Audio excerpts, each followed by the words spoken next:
Welcome back. This is part 3 of my flight from Manchester to Stockholm. As you can see, we are getting closer now to our point of descent. So we've got a couple of things we need to do. First thing, pre-descent, we should obtain the ATIS frequency. I will do that now. Just do that off screen. So ATIS should be 119.05.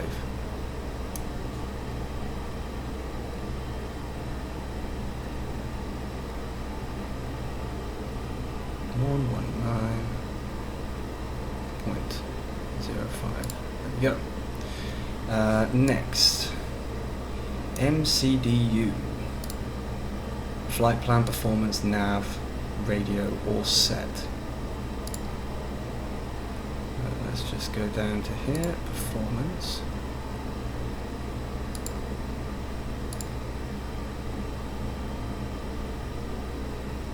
And let's just check the radio.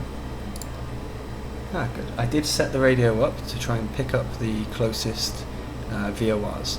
So ARL is the correct one, and ASC, I think that is the correct one as well. ARL and ASC, yes, perfect. In terms of performance, we need to get ourselves set up for the approach phase. So QNH of the arrival, check it when we get closer, but it should be 998.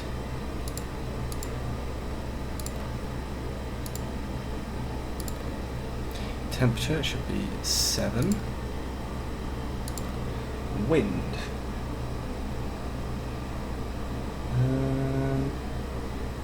It's variable. I'm going to go with 180, which is what it's expected to be. But we'll see. So 180 at 3 knots. Transition altitude for Stockholm is 5,000 feet. So that's correct. Decision height, let's just have a quick check. So decision height will be 200 meters, or feet, sorry, 200 feet. And we will land with full, yes, perfect. So everything there is now correct. Just clear that message from there.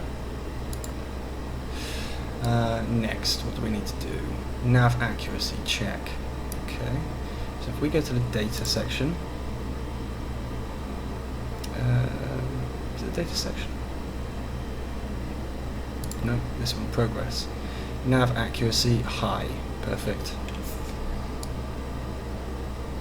Auto brakes set, interesting. So we'll set those to medium.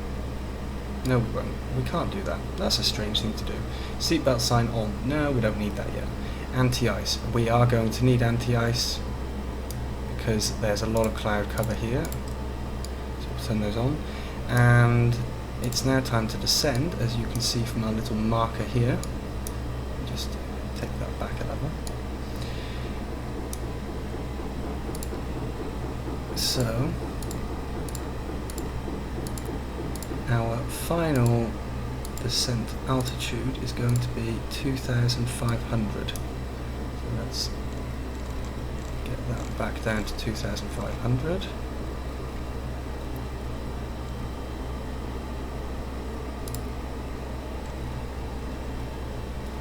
And we will begin our descent. You can see just by pressing it, we go into descent mode straight away. That is us on our descent path now. Perfect. What's next on the checklists? So that's the approach. We are nowhere near the approach yet. What I do need to do though is change the weather.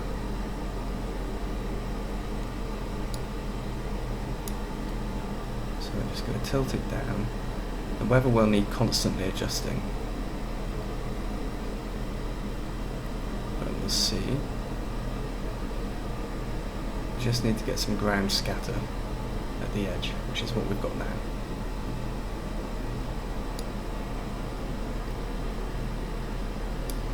You can see here we've got these two bars. So that's our target speed, the triangle, which is around 266. And we've got these two bars which are our overspeed and underspeed values. So the engines are in idle.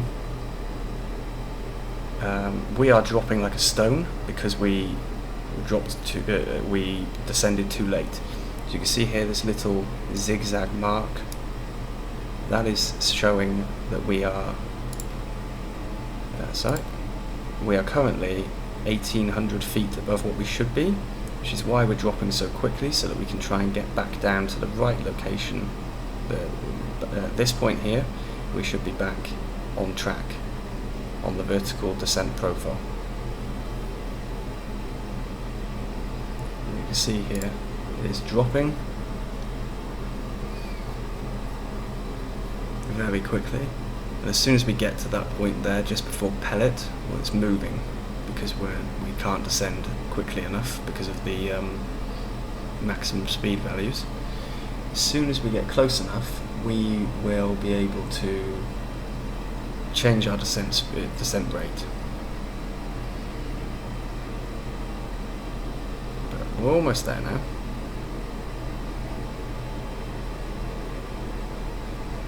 About 76, 77 nautical miles out.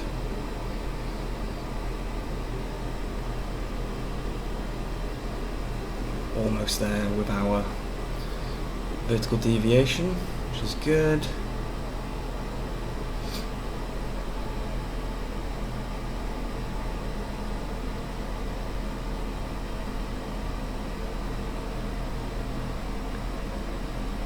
Obviously, if you press it too early, you would have the same thing as well, which is that you would start descending at a lower rate so you could catch up. Because this is the green dot here, this is combined with the VDEV. That's the altitude we should be at this point. You can see we're catching up on it. But unfortunately, because of the overspeed, can't catch up. So what I'm going to do, I'm just going to pull the speed brakes out to 50%. That should help us drop some speed. Our engines will remain idle, but we can catch up with that vertical deviation again. And just so that you can see what it looks like, there you go, that's the speed brakes out to 50%. Nice.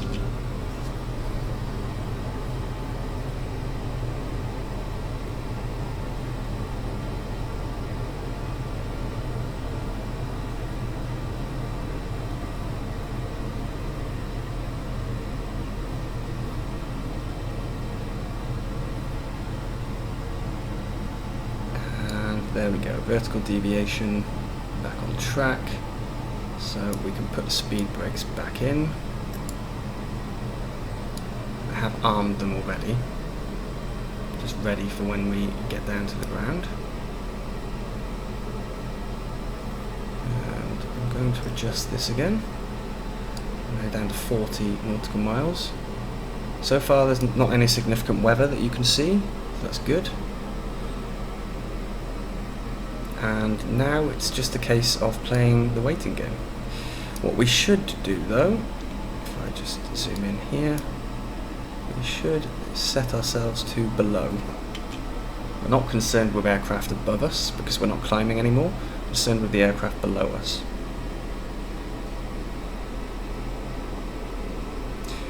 You'll also notice our speed has increased because it's based on the max speed, and our altitude has changed, so we can now fly a little bit faster in terms of indicated airspeed, and our upper and lower thresholds have got a bit bigger as well.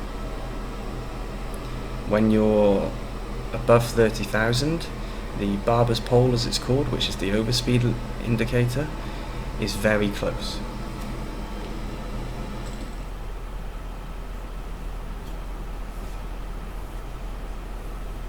And I've just realised that I had my volume up on my speakers, so that was probably really, really horrible to listen to just now. You will have had an echo of me talking with the game sound and the game sound coming through the recording. Not particularly good.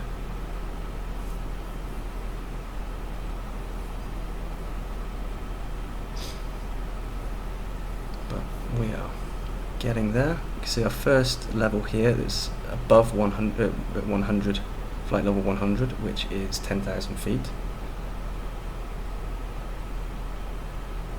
But we don't need to be concerned with that yet. We're nowhere near there. We've got some significant cloud cover.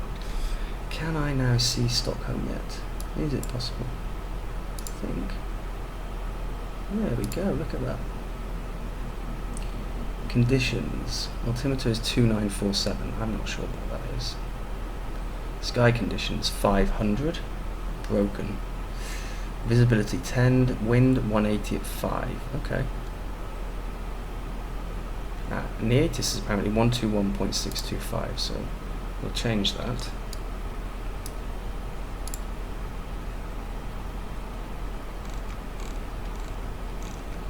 Of course, the ATIS I took was from a chart. Doesn't mean that X-Plane has all of them in. I found this with FSX a few times, that it didn't have everything in there. Stockholm Arlanda information Delta. 900 Zulu weather. Wind 180 at 5. Visibility 10. Sky conditions 500 broken. Temperature 9. Dew point 8. Altimeter 2947. Arriving runway 19 left. Departing runway 19 right. Advise on initial contact, you have Delta. Okay, so we can now make a slight change to our performance approach chart. So it will be 180 at 5. There we go. And we will also change our flight plan so that we come in via 19 left. I think it's okay to do that.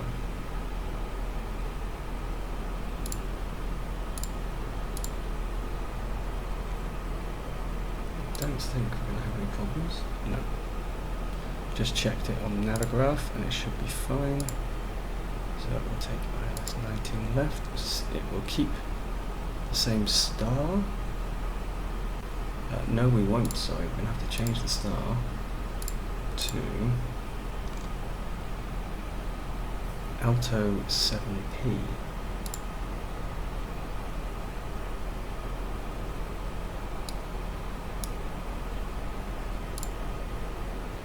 But that's okay, we can do that.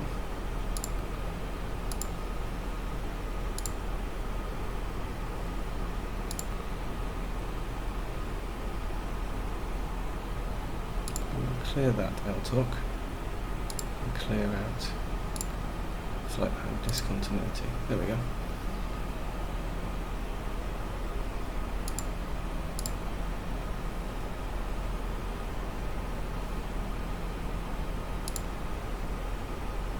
And we do that one as well.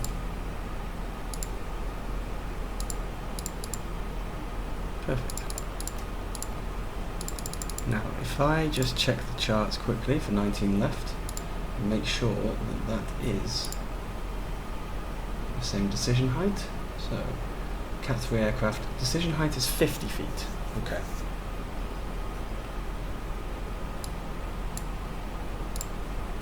So we will change our performance. Just get this back up somewhere useful. There we go. We'll change our performance to 50 feet. Obviously, because we changed runways, it recognises it anyway, and we should have changed. Alright. This does now mean that we have less constraints. We have a limit constraint, which is soon, just after LTOC. But apart from that, we have a lot less, which is good news.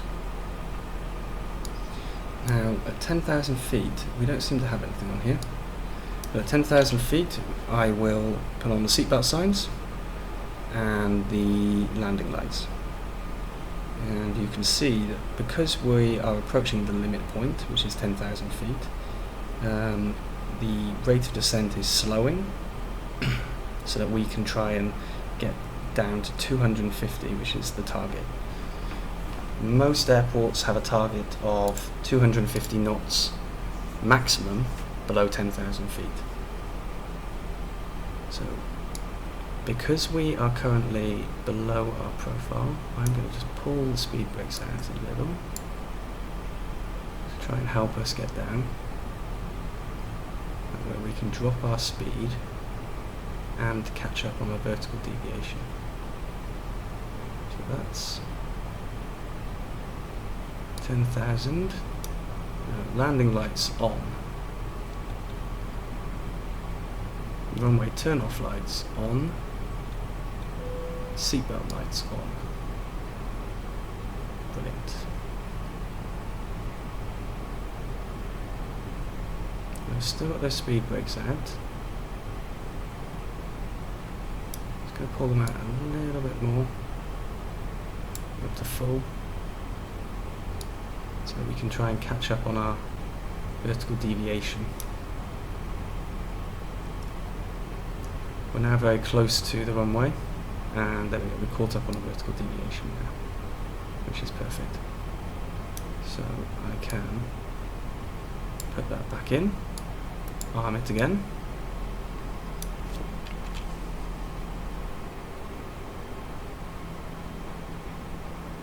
and we're now descending nicely.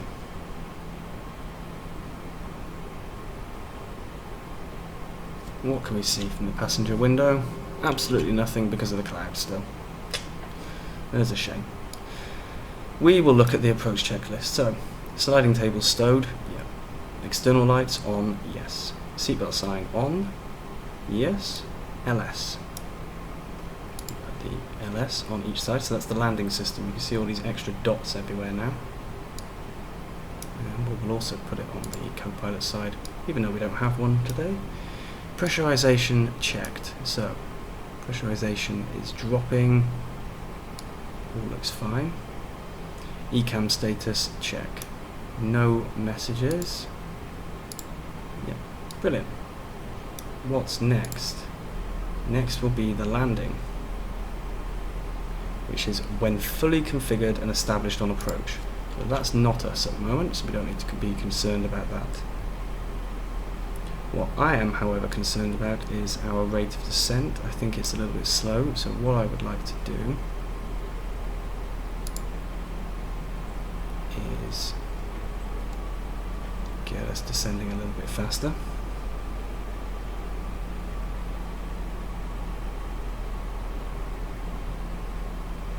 Because at that deceleration point, I'm going to have to drop speed. So I do not really want to be dropping speed and altitude at the same time. However, you can see our speed starting to increase. So I'll put the spoilers out to halfway. That should help us keep our speed at 250 as well as descending at the desired rate. Nothing outside still, but I'm not expecting anything just yet. And you can see now the green dot is above and we've got a white marker. That's because we are currently below the profile. But that's fine for me. I don't mind that.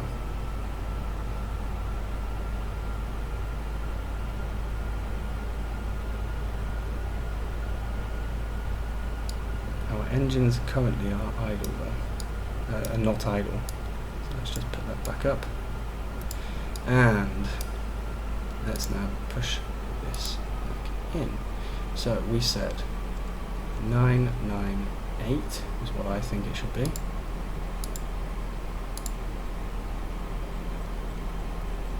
If we dial this round to 998, we can just have a quick double check of what it says at ESA. Where is ESA?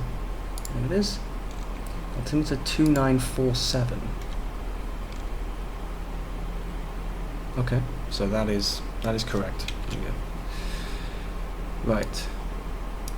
We're now going to put it back into manage descent mode. We're a little bit over speed at the moment, but we're now approaching our target altitude for the landing. So this is good news.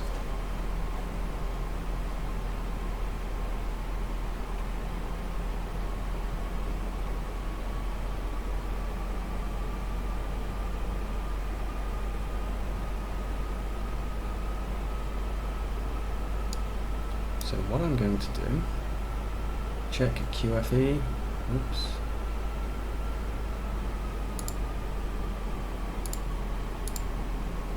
QNH, that's better. I am going to push the approach phase early. Make sure we have enough time to get down to our target altitude and our target speed. We will start putting the flaps and landing gear out soon. Flap 1 can go out, let me zoom in so you can see that, 230. 2 is at 200, and then 185 and 187. Landing gear can already be extended, but I will not extend them just yet. So we're now at 230, which means I'm going to put the flaps to 1. You can see now we have an S, which is showing when we should put the next set of flaps out. And localizer, I'm going to put that on. We should capture it very soon. Localizer captured. Approach, so that's the glide slope as well. And we'll put the second autopilot on to make sure that we do not have any failures. Should one autopilot fail, the other one will pick it up, which is exactly what we want. Let's get the flaps to setting 2. Taxi lights should be set. Spoiler should be armed. Taxi lights set to take off. We have now captured the glide slope as well, which is brilliant. Still, oh, we can start to see things. Lovely. Just coming out of there.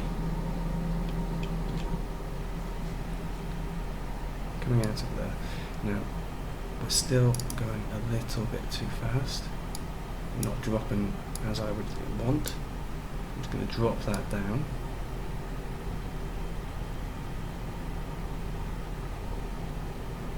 We will do the cabin check because we have to do that manually. There we go.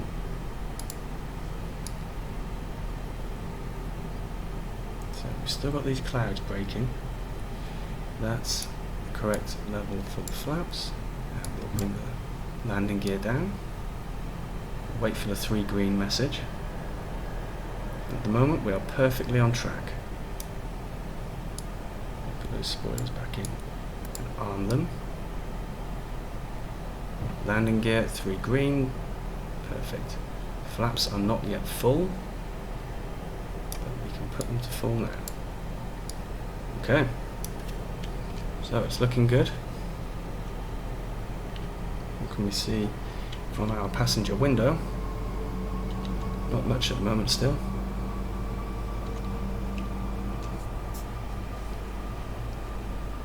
Yeah. That's looking better.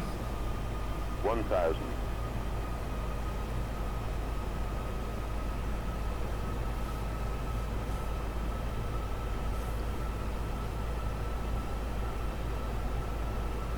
I'm trying to take a nice screenshot of what the passengers will see, because there's a competition in Fly UK, the monthly competition, and this month it's passenger view.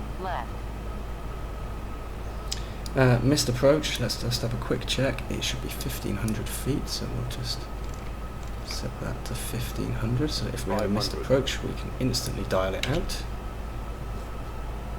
And we should now be approaching the runway. Broken clouds, we're at 500 feet, so we should see it. We should come out through those clouds very quickly now. There go. 300.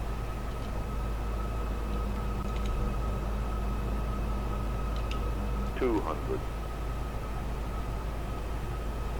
100 above. And in a second what we'll have to do 100. is pull back the throttle. I'm going to put the brakes onto medium. Minimum 50, 40, 30, 20, 10. Retard. There we go. Retard. 5.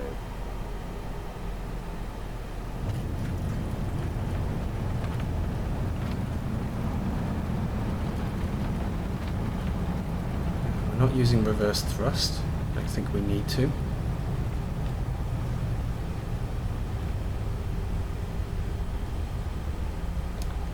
That's the auto brakes cancelled. So we can come off the runway by here. We've got a master warning because I've taken control of the system. There we go.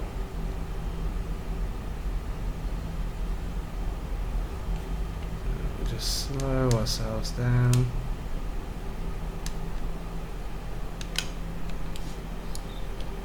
We can turn the landing lights off, the runway lights off, strobe lights off, nose lights to taxi, we get the autopilot going, the APU, sorry. We will turn off the landing system and the flight director, and we'll begin taxiing.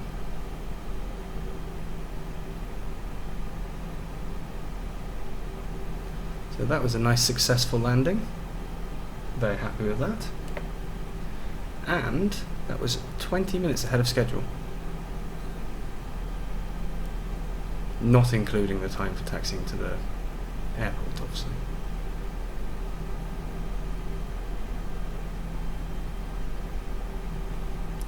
I should, at this point, also turn off the anti-ice and put the APU bleed on.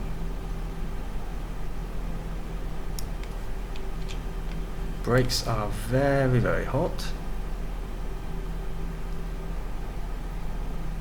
but we're not going to use the brakes for now, so they should have a chance to cool down while we're on our way. I'll leave them up on the screen so we can see them, just make sure they're dropping. Turn the weather radar off, set TCAS to standby. Yeah. Ooh, we're off centre slightly. I can now also disarm the spoilers, pull the flaps all the way back up,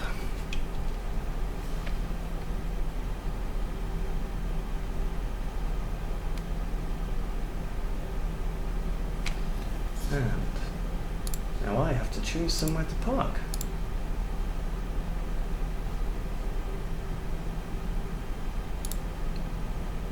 Let's have a look at the airport.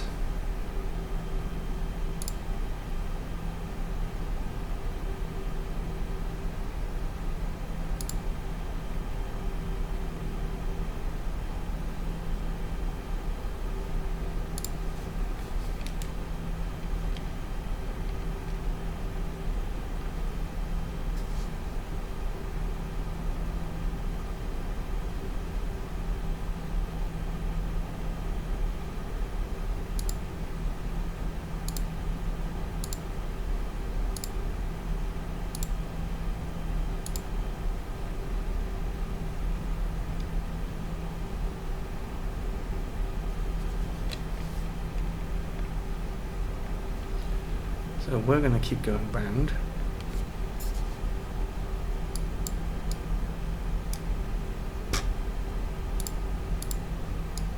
I'm just going to clear those messages off. Yeah.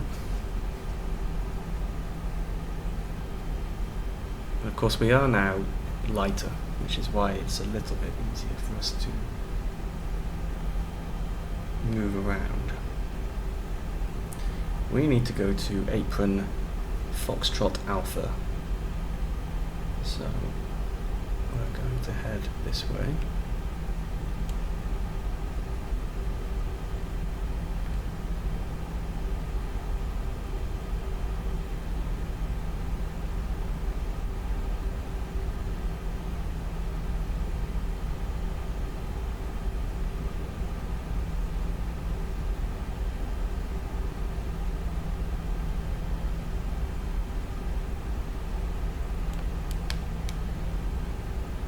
You can see our wheel temperatures, our brake temperatures are dropping.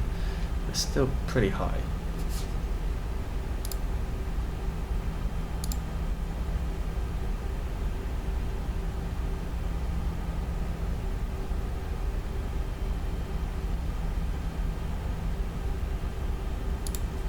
And going a little bit fast here. But that's not good, because now we have to get the brake temperatures up again.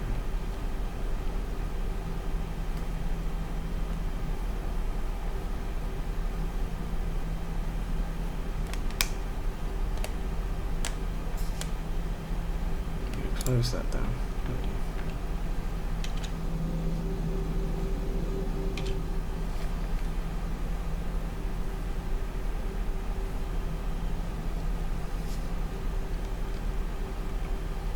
We'll continue down taxiway X-ray.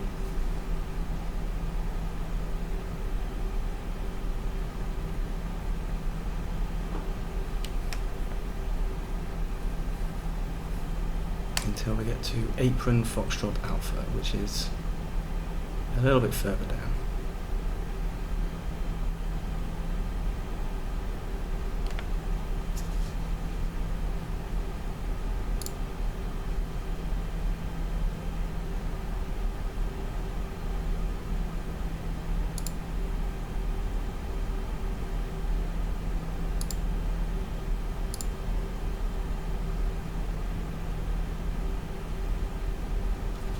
Oops, completely looking at something else then, just trying to check where is the best place to park, and I ended up completely messing it up. So we are going to turn here.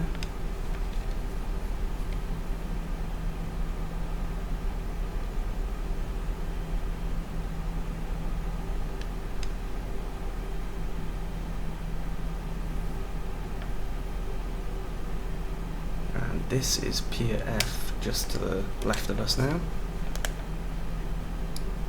Just about here. So we will pick a spot on the left.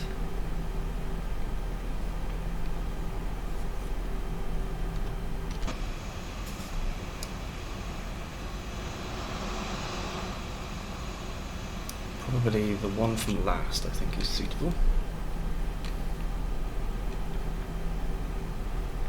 Now, as we turn into the parking spot, we should turn these off. We should turn the wing lights off as well.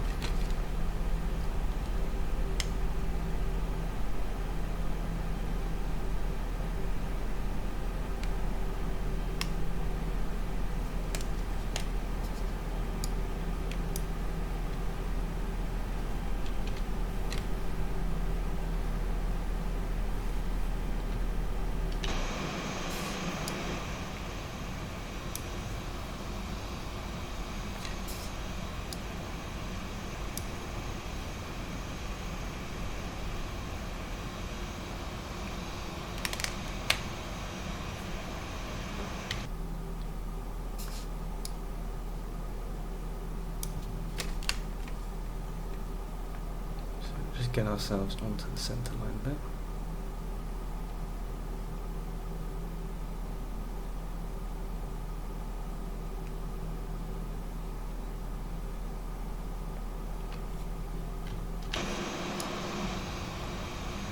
Still a little bit off, but we'll correct that now.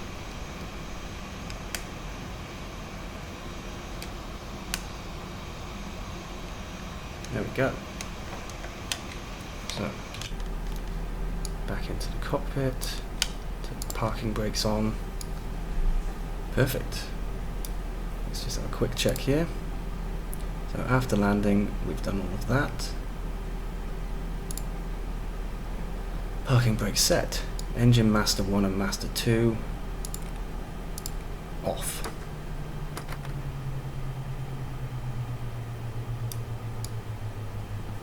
Seatbelt signs off. Beacons off. So seatbelt signs off. Beacons off. There we go. External power. Well, you need to connect that. We're going to wait a minute for that. Fuel pump should be off.